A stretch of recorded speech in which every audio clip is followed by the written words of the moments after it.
Coming up on today's Locked On Dodgers, the Dodgers back in the win column, taking down the Reds. The offense exploded. Tony Gonsolin had maybe his worst start of the season, but we'll talk more about that and why he came out early. And then we're going to talk about some sack bunts because who doesn't love sack bunts? I think it might be, you might know the answer if you keep watching. So that's what's on tap. So make sure to keep it a Locked On Dodgers. You are Locked On Dodgers, your daily Los Angeles Dodgers podcast. Part of the Locked On Podcast Network, your team every day.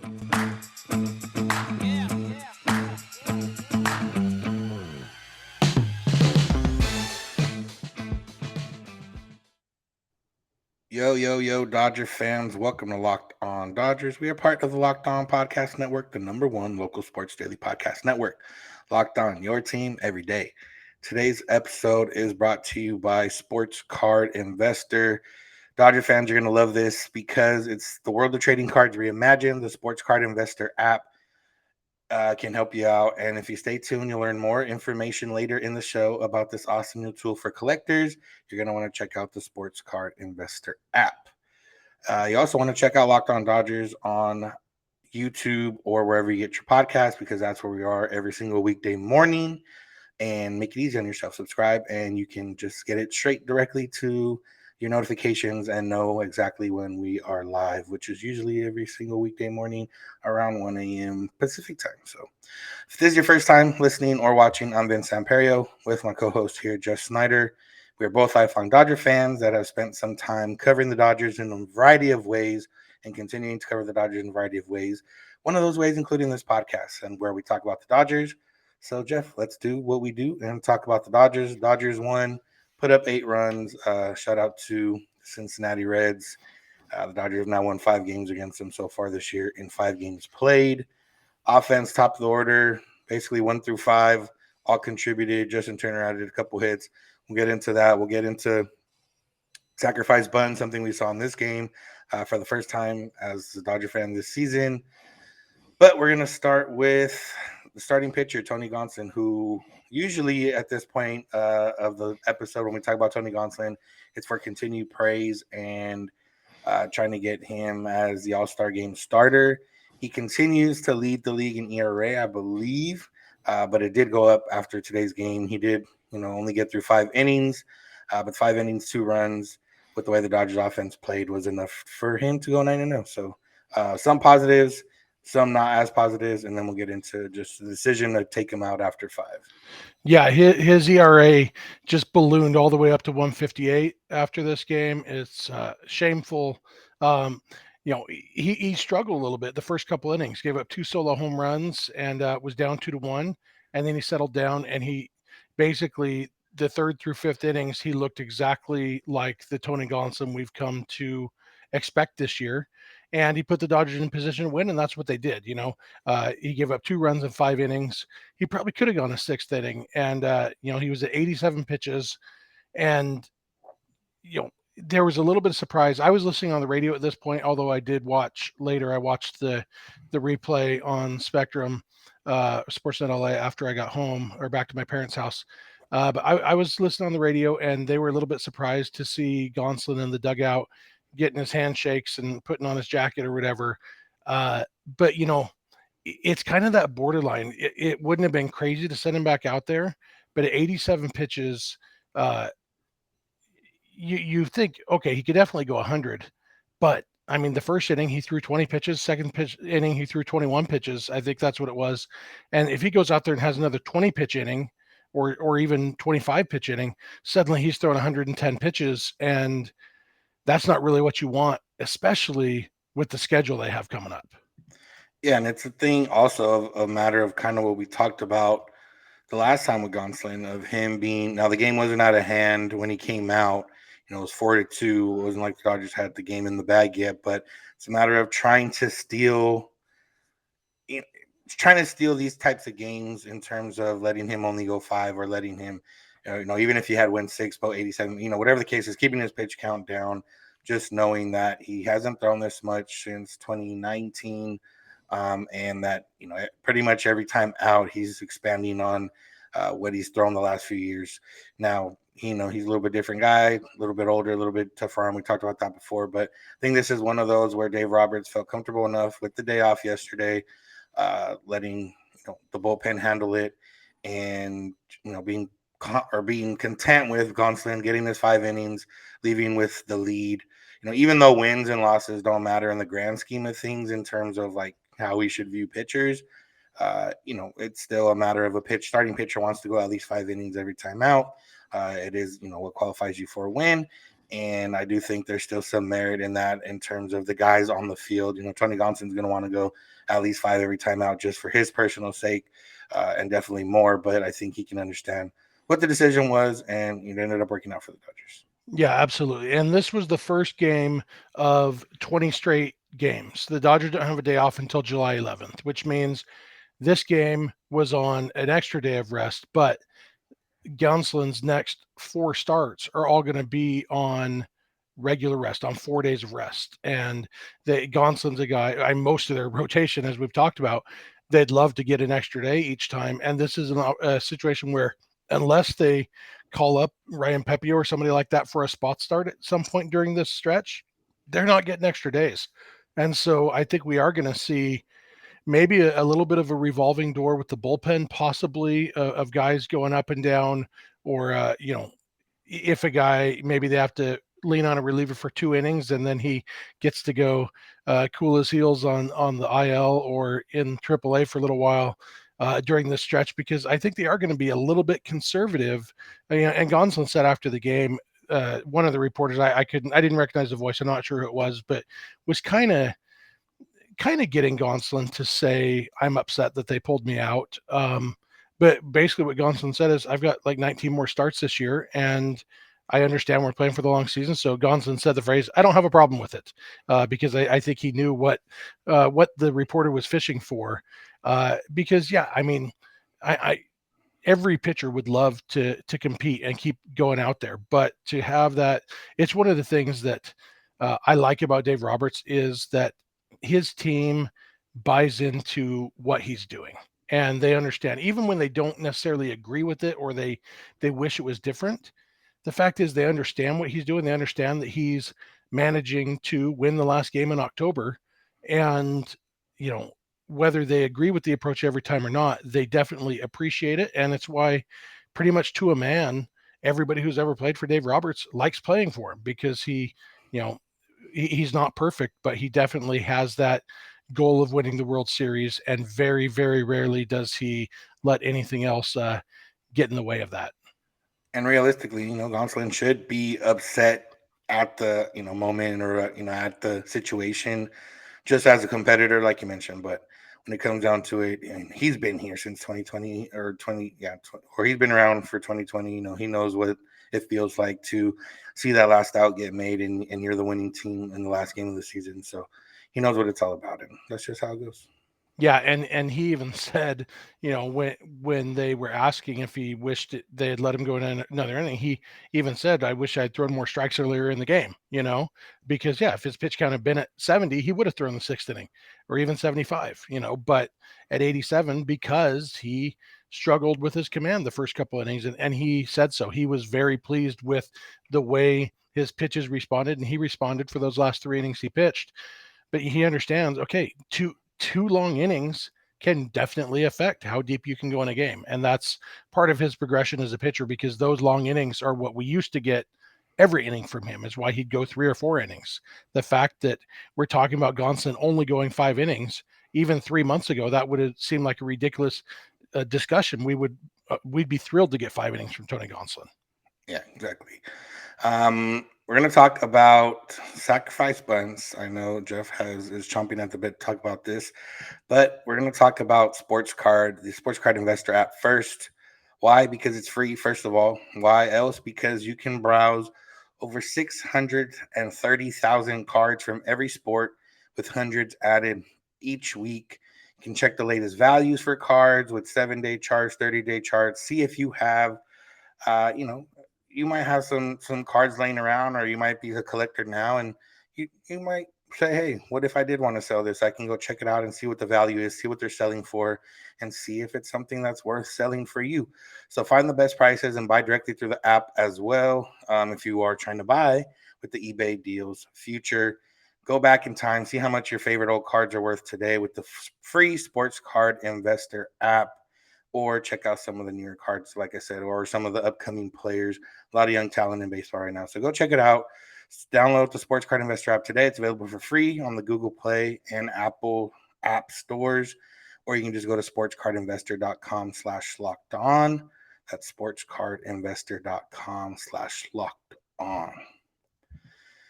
Oh, right. NBA draft night is coming up, and one live show is not enough for Locked On. The entire NBA channel is going live on NBA draft night. So if you have a favorite NBA team, or maybe the Lakers or Clippers, if you're from Los Angeles, make sure you subscribe now to their Locked On YouTube channel so you get notified when they go live on NBA draft night.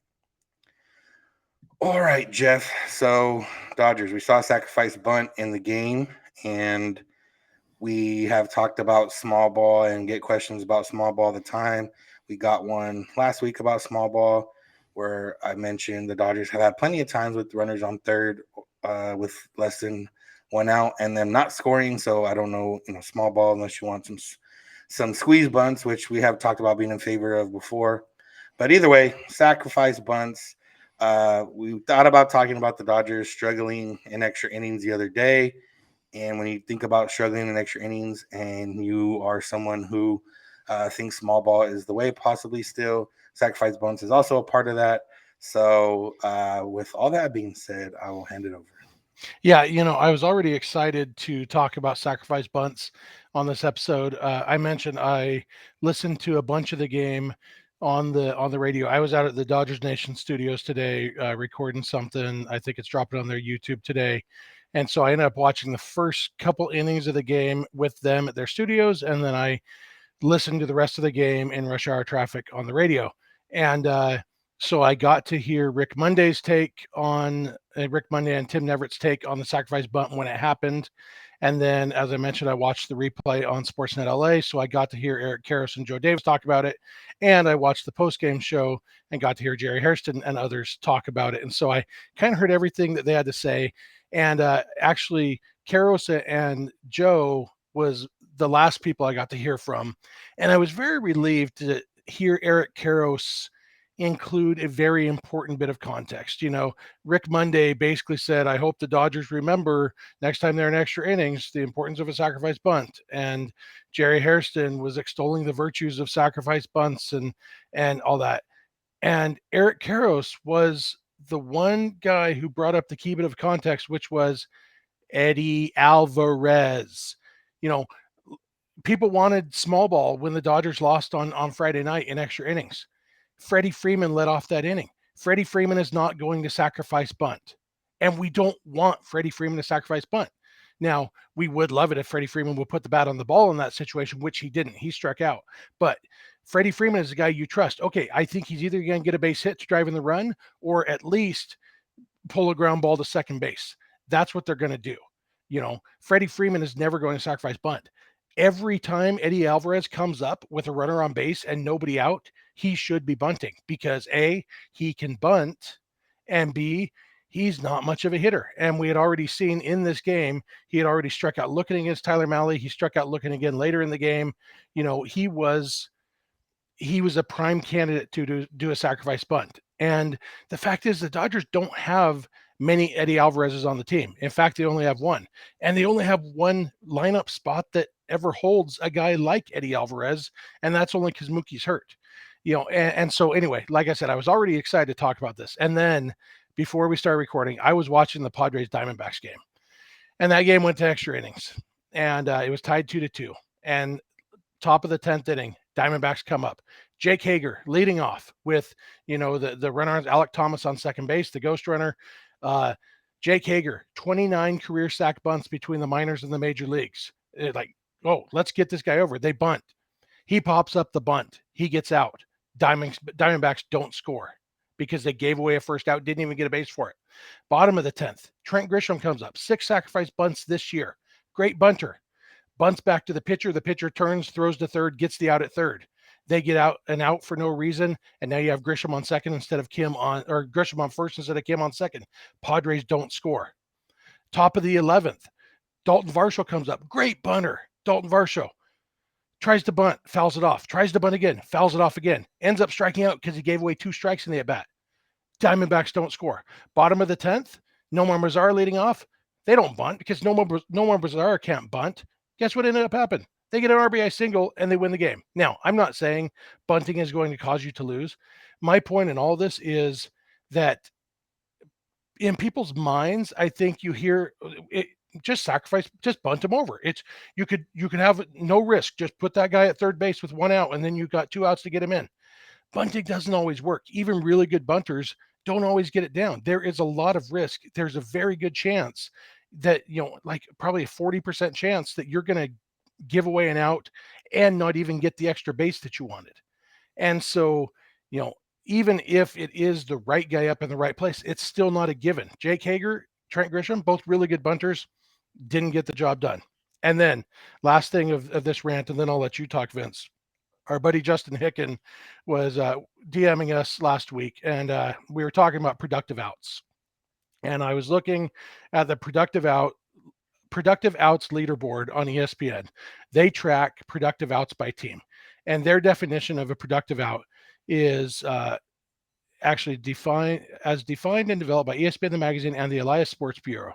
When a fly ball, a grounder, or a bunt advances a runner with nobody out, or when a grounder or fly ball scores a run with 1 out. So basically, situations where we're talking about where you want a productive out. Dodgers are 25th in the major leagues in productive out percentage. They have 178 productive outs out of 619 opportunities. That's a 28.8% percentage, and that's 25th in the league. That's bad. Now, the teams surrounding them, 24th, the New York Mets, 26th, the New York Yankees. What do those teams have in common? Well, let's go to another board. The runs scored leaderboard. Who's first in baseball this year? The New York Mets. Who's second? The New York Yankees. The top 2 teams, and the Dodgers are 5th. 3 of the top 5 teams are in the bottom 6 in baseball in productive outs. How could that possibly be? Well, because one of the things you could do instead of a productive out is a productive hit. The Dodgers, with a runner on first and less than 2 outs, they have a 287 batting average, 341 on base percentage, 469 slugging percentage for an 810 OPS, which is 18% better than league average in those situations. How about runners on third and less than 2 outs? They have 14 sac flies. That's cool. They also have a 368 batting average in those situations and a 957 a 957 OPS plus.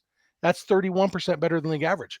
The Dodgers don't have as many opportunities to have productive outs because they're always ruining them by getting hits in those situations. And that's why they're one of the highest scoring teams in baseball. And if you look at the productive outs leaderboard, you would never, there is zero correlation, positive or negative, between productive out percentage and quality of team. The top 3 teams in productive out percentage, the Washington Nationals, Colorado Rockies, and Pittsburgh Pirates. What do they have in common? They suck. Then you got the Giants, who are good, the Rays, who are good, the Cardinals, who are pretty good, the Astros, who are pretty good, the Angels, who are middle of the road, Orioles, who are bad, Braves, who are good, Mariners, who are pretty bad, Tigers, who are bad, Marlins, who are bad, Padres, who are okay, pretty good, Phillies, who aren't good, but they score a lot of runs. It's just a mishmash of this leaderboard. And so the obsession with productive outs, I will continue to be obsessed with productive hits, because that's the way to win consistently. And even in extra innings, your best bet to win is to have the leadoff guy hit an RBI double, and then the next guy hit an RBI single, and then, maybe a productive out then, and your third run comes through small ball. But that's how you're going to win games. And the key to winning extra inning games is score a bunch of runs in regulation so you don't go to extra innings. And when we see the Dodgers lose, it's usually not from productive outs or sac flies. It's usually their guys giving up hits and the other team scoring, and then the Dodgers not getting hits. So Yeah. that's usually how it goes. But I don't have any more to add on to that. That was great. We're we've talked about small ball a lot and continue to talk about it. Just talked about it the other day with my uncle on Father's Day, and it's hard to change the minds of some people, but we're gonna still try and give you the facts and let you keep your mind however you want it. And for the record, I remain very glad that Eddie Alvarez sack bunted. That was good. And then Gavin Lux sack flied to get him in. Great small ball run. The other 7 runs came on hits, 1 run on small ball, 7 runs on productive hits. I'll take it. Yeah. Okay, let's talk about LinkedIn jobs because small businesses are back in business, that the world is opening up, and LinkedIn jobs can make it easier to grow your team. They can help you find the people you want to interview faster and for free. LinkedIn in general is pretty good for finding jobs, networking, all that good stuff. But LinkedIn jobs even better. You can create a free job post in minutes and reach your network and beyond to the world's largest professional network, over 810 million people. Add your job, then you add your job and the purple hashtag hiring frame to your LinkedIn profile to spread the word that you're hiring so your network can help you find the right people to hire. Simple tools like screening questions make it easy to focus on candidates with just the right skills and experience so you can quickly prioritize who you'd like to interview and hire. And it's why small businesses have rated LinkedIn jobs #1 in delivering quality hires versus leading competitors. LinkedIn jobs can help you find the candidates you want to talk to faster. And did you know every week that nearly 40 million job seekers visit LinkedIn? So post your job for free at linkedin.com/lockedonmlb. That's linkedin.com/lockedonmlb to post your job for free. Terms and conditions apply. After you've posted your job, or maybe you get a job because of LinkedIn jobs, however it is, maybe you want to buy some jewelry for that special person in your life, and BlueNile.com can help you out with that. They can help you celebrate all life special moments, from creating the custom engagement ring of her dreams to gifting a classic and timeless jewelry piece, all at prices you won't find at a traditional jeweler. And guess what? They can even help you figure out what you need to get because they have jewelry experts on hand 24/7, available via phone or chat to help you find a memorable gift at every budget. Let's be honest, unless somebody tells you directly exactly what they want, us men maybe aren't the best at figuring out what that is. So BlueNow.com has you covered there, and you can get everything at good pricing and really nice stuff that's going to help you win some days and win some moments and maybe win some hearts or one heart. So make your moment sparkle with jewelry from BlueNow.com, and Locked On Dodgers listeners can get $50 off a purchase of $500 or more with this podcast exclusive agree or deal that also includes engagement rings. So use the code Locked On. That's code Locked On for $50 off of purchase of $500 or more. Every order is insured, ships free, and arrives in discreet packaging, so it won't let the secret out. Shop stress free and find your favorite piece. Go to BlueNow.com today.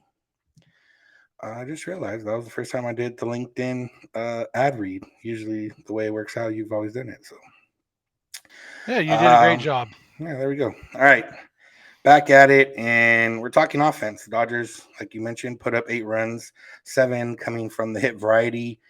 You look at the first 5 in the lineup: Trey Turner, 4 for 5; Freddie Freeman, 3 for 4, 5 RBI; Will Smith, 2 for 4, 2 RBI; Max Muncy, 1 for 5. But hey, I think that raises his average since he's hitting under 200, so that's good. Chris Taylor, 3 for 5. And yeah, I mean that's where it's at. Obviously, Freddie Freeman had the bulk of the runs driven in, but the Dodgers were hitting and getting those runs in, and it was good to see. Trey Turner continues to just make hit streaks. He loses one, and he's got a 10-game hit streak. 10 games later, it seems like. And Freddie Freeman now, last 3 games, he's had a 3-hit game, home run in the other game, and another 3-hit game. So that's looking good.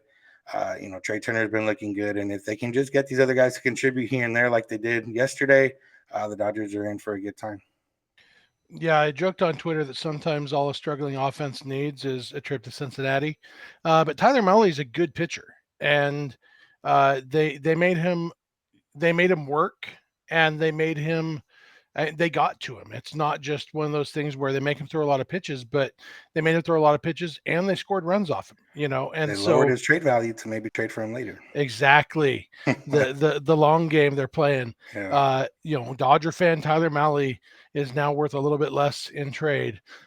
So everybody wins here. Dodgers win twice, but yeah, I mean it was a really good game offensively, and it's not like they banged a bunch of home runs. We know that Great American Ballpark is good for home runs, but they only had the one home run, and everything else. I mean, it was just a solid game offensively against a solid pitcher, and so for me, that is basically everything you could have hoped for in this situation in this game. The offense broke out. And Will Smith's home run would have been a home run in 27 out of 30 ballparks, so you can't even call that one a Great American Bandbox home run. It was a legit home run, and so it you can't draw any conclusions from one game, but this offense that we saw on Tuesday afternoon was what we want and what we expect from this Dodgers offense. Yeah, and it starts with the top of the order, as we've talked about. It used to be when Mookie goes, the Dodgers go, which is still the case. But with Mookie out now, it can't you can't even really say when Trey goes, the Dodgers go, because Trey's been going for most of the season, and the Dodgers have struggled in some of those times. But now it's when Freddie goes, I think the Dodgers go, and we saw that here in this game, and probably something we're going to keep looking out for. The other one is Will Smith, who's had a season probably not to his liking, but he's always been a guy that hits the ball hard. He's starting to get more balls over the fence now in the last few weeks, and starting to, might be a little bit too late. It seems he's fifth in NL All-Star voting in the first ballot update. Might not be enough for him to get to first in the fan voting, but it might be enough for him to start his case for being one of the reserves in the All-Star game. And he continues to hit like he's been hitting. I would imagine that's not going to be an issue at all. It's I laughed about Max Muncy going 1 for 5 because it does raise his average, but it's also a matter of, hey, if he can get one hit a game, I'll take that over what we were getting before, which is no hits a game. And the only one that didn't get the hit was Eddie Alvarez, but he did have that sack bunt, and then Cody Bellinger 0 for 5. But only one strikeout, so you got to take the positives where you can get them with some of these guys. Justin Turner had a couple hits, so it was good to see. But as we know, it's a day-to-day game in this business, and we're just gonna have to wait till tomorrow to see if we're frustrated or if we're happy again. Yeah, absolutely. And even the one strikeout from Bellinger was kind of a fluke. He was asking for timeout. The umpire didn't give it to him. And so he ended up, taking strike 3, but in a weird situation. You mentioned the top of the lineup, and I'm going to lump Lux in there, the 9 hitter. I mentioned that YouTube thing I did with the Dodgers Nations guys. I actually made a case to have Gavin Lux be the leadoff hitter during this time that Mookie Betts is out, see how he does there. But if you look at the 9, 1, 2, 3 hitters, those 4 guys had 11 hits in this game, and 11 hits and a walk. So those 4 guys were on base 12 times. That will get the job done. Having 4 consecutive hitters anywhere in the lineup, getting on base an average of 3 times each, you're going to score runs. It's almost physically impossible not to. Now, I know the Dodgers have not scored runs in some ways that seem physically impossible this season, but that is definitely a recipe for success. And then the 2 hits from Turner, the 2 hits or 3 hits from Taylor, all in all, just a really, really balanced team effort that, really comes down to stringing hits together. And that's where the Dodgers struggled sometimes this year. And it was beautiful to see them string hits together repeatedly in multiple innings. And now we get to see, hopefully we see it again, where the Dodgers can lower the trade value of another guy they might have on the radar with Luis Castillo pitching on Wednesday. So that's going to do it for today's episode, unless you have anything else, Jeff. Just the little note that you and I were talking about before we recorded, that Tyler Anderson no longer stayed in to preserve his no-hitter, to go for his no-hitter. He now stayed in to go for his 1-hitter. As we talked about after that game, Jared Walsh's ground ball that they originally gave Tyler Anderson an error on, you and I both agreed that night that in any other situation, if there wasn't a no-hitter going, that's definitely an error. And the official scorers eventually agreed with us. They've changed that. So Tyler Anderson now allowed 2 hits in that game. They would not have made this scoring change if Anderson had completed the no-hitter. No no-hitter has ever been taken away retroactively because of a scoring change. There were some no-hitters taken away retroactively by a rules change that said you have to pitch at least 9 innings to get a no-hitter. So Andy Hawkins and Pedro Martinez and Pascual Perez and a few others lost some no-hitters, but nobody's ever had a no-hitter taken away after the fact because of a scoring change. So basically, Shohei Ohtani's hit in the ninth inning of that game just raised Jared Walsh's batting average a little bit, or no, lowered, raised his batting average because it was originally called an error. Now it's a hit. And yeah, so it's kind of funny how that works. Doesn't change the quality of Anderson's game at all. It was still a dominant game. And but yeah, it's funny. I didn't know if they would make that change because he did come so close to a no-hitter and because Dave Roberts clearly let him throw a lot more pitches than he would have otherwise because of the no-hitter. But in the end, they did make that change. So Tyler Anderson allowed 2 runs last time out, or 2 hits last time out, which is 2 more than he's going to allow today against the Reds. That's my prediction. No-hitter for Tyler Anderson coming up. I wonder if somebody lost or won a fantasy because of this change stat correction. I don't know if it goes back that far. Do fantasy stats get retroactive or do they just get I know I've seen it in fantasy football, but those are usually corrected like the day after, so it's not, this is almost a week after, so I don't know. But we may never know. If somebody loses or that watches this lost or won a fantasy, let us know because I don't have no idea. Yep. I'm too connected to baseball to play fantasy. That's a lot of work. Yeah, ain't nobody got time for that. Yeah. All right. That's going to do it for today's episode. Thank you all for listening. We'll be back tomorrow talking about Tyler Anderson's outing and the Dodgers shellacking of Luis Castillo. So make sure to come back for that. Make us your first listen of the day every day. For a second listen, check out the Ultimate NBA Mock Draft. The first picks have already been made. But you can go still check it out, the Ultimate NBA Mock Draft, with over 50 insiders, Odyssey sports experts, and draft experts, all talking the Locked On NBA Big Board. 5 episodes. Go check it out. Make it your second listen of the day. Find it wherever you find podcasts, Ultimate NBA Mock Draft. Just go search for that.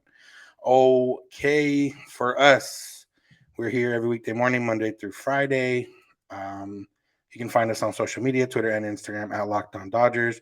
Jeff is on Twitter at Snider. I'm at Vince Samperio. DMs are open on all those accounts if you need to get a hold of us. Other ways to get a hold of us are email, lockedondodgers@gmail.com, or voicemail text 323-863-5625. We're here every weekday morning, and we hope you'll be with us. When you get in your car, or if you're at home, tell your smart device play podcast Locked On Dodgers. And remember, you don't have to agree. You just have to listen. Have a good one. We'll talk to you tomorrow.